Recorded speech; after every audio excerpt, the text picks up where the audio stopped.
Good morning. This is Christine Binger, completing my EDL 851 Module 13. I apologize for the location and my attire. We are in the middle of moving into a new house, so I'm having a hard time getting organized and finding everything that I need. In the A Good Teacher Turns Bad module, we see Mrs. Wilson as the principal of an elementary school, and Mrs. Horton, who has been an amazing teacher, teacher of the year, students and parents love her.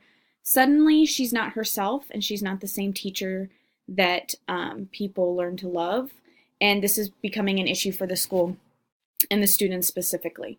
What I know about the problem is that Mrs. Horton is having issues at home, which oftentimes we know that how you are doing in your personal life can have effects on your professional life. Number two, parents are complaining to the principal, the board, the superintendent about Mrs. Horton specifically and how she managed her class, saying that students don't want to come. And then lastly, Mrs. Horton is refusing to pilot new programs and follow through job expectations, which is interesting because I also know that sometimes we as teachers don't agree with the program, which I kind of understand, but it seemed that the way she responded was aggressive and not full of knowledge about the topic. She was just angry. What I need to know is what is causing her anger towards students. Is it truly just her home life? Is she not happy teaching anymore? Does she need a change in grade? Does she need something new and different?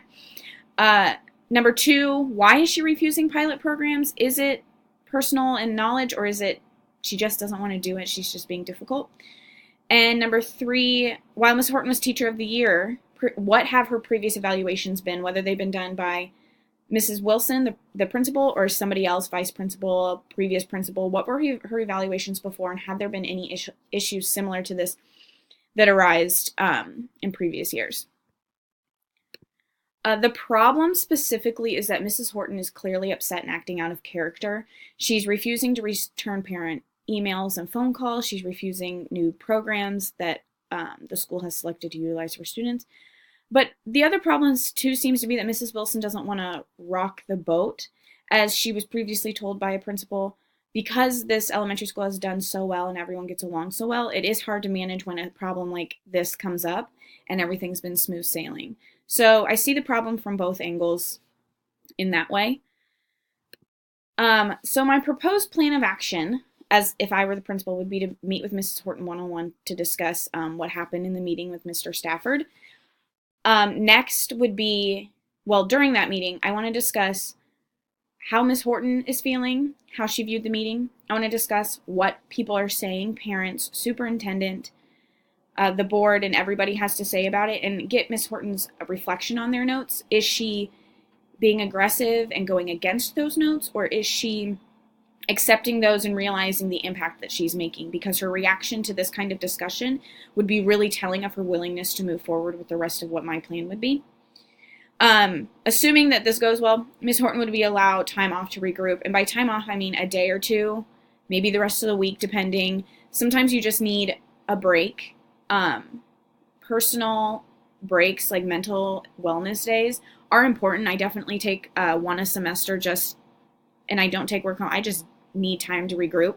And I think that Ms. Horton would benefit from this, especially in light of recent meetings and notes and everything like that. She may just need time to reflect. When Ms. Horton does return, I would like to sit down with her, and assuming she's happy and realizes what she's done and wants to do better and doesn't want to leave or quit or something, discuss a plan of action with her. Discuss that I, as the principal or the vice principal, will observe her, evaluate her in a non-formal setting, because she's not an evaluation process, you can't do that, but having evaluations and observations and notes in that regard are really helpful. And then I would share with Ms. Horton, assuming that Mr. Stafford is still, I'm not able to convince him to allow his daughter to stay in the class, I would inform Ms. Horton that child has been removed from her class and moved to a different one solely because of the meeting that took place and the breakdown that Ms. Horton had. I feel that it's best for the re-establishment of the parents' relationship with the teacher as well as the students that this be a change that gets made. And then as a result of these observations and notes, I would meet with Ms. Horton specifically regularly, probably weekly at first, see how she's doing, and then as the year progresses, become less and less, assuming that she's doing well and back on track with student education and their emotional well-being as students, and assuming that no more parents or superintendents are complaining and responding to her. So that would be my proposed plan of action. I'm definitely not against what Ms. Horton would have to say about this, and I feel like everyone deserves a chance to redeem themselves, especially because Ms. Horton has clearly proven herself to be a good teacher, as she was Teacher of the Year. Though, again, because I would want to know her previous evaluations or anything that may be in her file, that can allude to this. If this is something that happens fairly regularly that I've just been unaware of, as I've only been here a couple years as principal, this could change some things. But assuming that it's not, because I don't have that information, I would think that a process like this to reevaluate and regroup would be a good one for Ms. Horton. So my resolution, as stated previously, I would first look at Mr. Stafford's daughter. The breakdown with Ms. Horton in that meeting, from my perspective, was pretty severe. Even as a teacher, when I've been cussed out by parents, I gain my composure, and I might go home and cry and complain about it, but at the end of the day, you can't respond that way in public settings like that. I would talk to Mr. Stafford and try to allow him to understand the situation and his daughter to stay and try to rebuild this relationship and foundation with this parent, between the parent and Ms. Horton. However, if he's adamantly against it because of how the meeting had gone, I would approve that child to be switched to another class. But however, looking at the idea of what is best for all of the students, I feel like because all we know is that Ms. Horton is a strong teacher and that for 3 years or 2 years now, Ms. Wilson hasn't had any issues with parents complaining. This is a new development for her, that she should get a chance to redeem herself with her students, and should she be able to do that, these students would benefit educationally and emotionally and mentally from her ability to do that.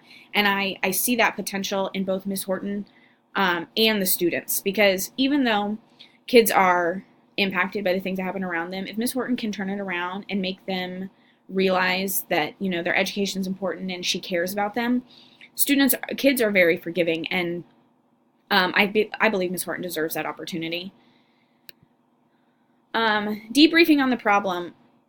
When thinking about the problem specifically, I actually kind of struggled with this. A, because I felt like I didn't have enough information, and B, I like to give people the benefit of the doubt. Like, fool me once, shame on you. Fool me twice, shame on me. Like, this is a once for Ms. Horton. So I was thinking, my first response was public reaction. What are people going to think about Ms. Horton, about how I'm running the school, how I manage this situation? Next, excuse me, I was feeling sympathy for Ms. Horton. I truly believe that how you are progressing in your personal life affects your professional life, and vice versa. And I've had moments in my life where my personal life hasn't been amazing, and I go to school and I'm just kind of miserable. I'm upset. I clearly don't want to be there. My students can clearly tell. But the difference is, you need to learn as the adult and as the educator that I need to turn this around for my job and for these students. And if you can't do that, then something needs to change, whether it's the school, the grade, maybe the career I've seen for some people. So I felt that emotion and that sympathy for Ms. Horton where she's at. But what I valued was the students, specifically Mr. Stafford's daughter, because he witnessed what had happened, but also every student, because they all deserve a teacher who cares about them and wants to be there, and Ms. Horton just doesn't seem like she wants to be there. I feel like the issues that are unresolved and I need more information would be if Ms. Horton wants to continue teaching. She could be done with teaching altogether. After what may be happening at home, she may wish to move. I don't know enough about that situation to see if that's affecting her. But I also don't know how much of that is my responsibility as a principal. How involved do I get in their personal lives? Yeah, I guess I don't know how to navigate that yet. And how can I help parents gain the trust in Ms. Horton? Clearly, she has established herself as a great teacher, and in a few short months has, for some parents, wiped that slate clean. So I would like to help foster that relationship between the parents and Mrs. Horton, first starting with Mr. Stafford and going from there as issues continue to arise or parents continue to call, and Ms. Horton hopefully wants to stay and reestablish that as well. So reflecting on Standard 2, it's a trifecta between enhancing instructional capacity, the well-being of students, and promoting academic success. Those are the things we probably care most about. How did you, as an educational leader, promote the academic success of every student by enhancing instructional capacity? I took the time to ask Ms. Horton to reevaluate herself on what she was wanting to do and asking herself to hold herself to a higher standard that she has clearly established for herself. And in doing so, she will reestablish her own instructional capacity and be able to support these students' education without getting upset with them in the way that she clearly has so far this year. I would, as the principal, watch her ability to do this and support her along the way through meetings, observation notes, offering advice. If there's an academic coach on staff, which it didn't seem like there was, I would find ways to help her myself as an academic coach. I too have taught before, so I do have that ability. I have that skill set. Next, how did you as an educational leader promote the personal well-being of every student by enhancing instructional capacity? Again, asking Ms. Horton to reflect on her ability to teach and if she wants to do this and improving herself is one way, because once she chooses to make these changes, students will inevitably become happier. Now, will they be the happiest they've ever been? It depends on the student and the relationship that Mrs. Horton tried or didn't try to build with them, but I believe that every student will improve. Kids are forgiving, and that is one of the best qualities about them, so even if you make a mistake or they make a mistake, it's something to be learned from. But Ms. Horton needs to make the choice to care about her students and their educational and personal and mental well-being before any of this can happen. And lastly, how did you as a school leader enhance instructional capacity? By observing and offering advice and support for Ms. Horton as she's struggling through these issues is the first way. Because if I can support the teachers from this end, then they will become better teachers in the classroom, and that will in turn help the students be better learners and have a better educational system if the teacher is feeling supported and feeling like they can do this. The issue with Ms. Horton and Ms. Wilson is very interesting. However, I feel like this might happen more than I even realize. Like I said, I've experienced frustrations in my personal life that have affected my professional life, but not to this capacity. I don't know anybody that's affected them to this capacity, so I really don't know. My one question is, how involved as a principal, if I hear something is happening with somebody in their personal life, do I reach out and say, I heard this?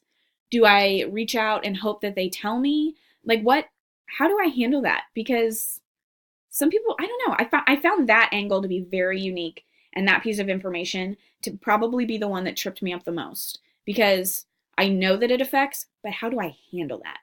So thank you for listening.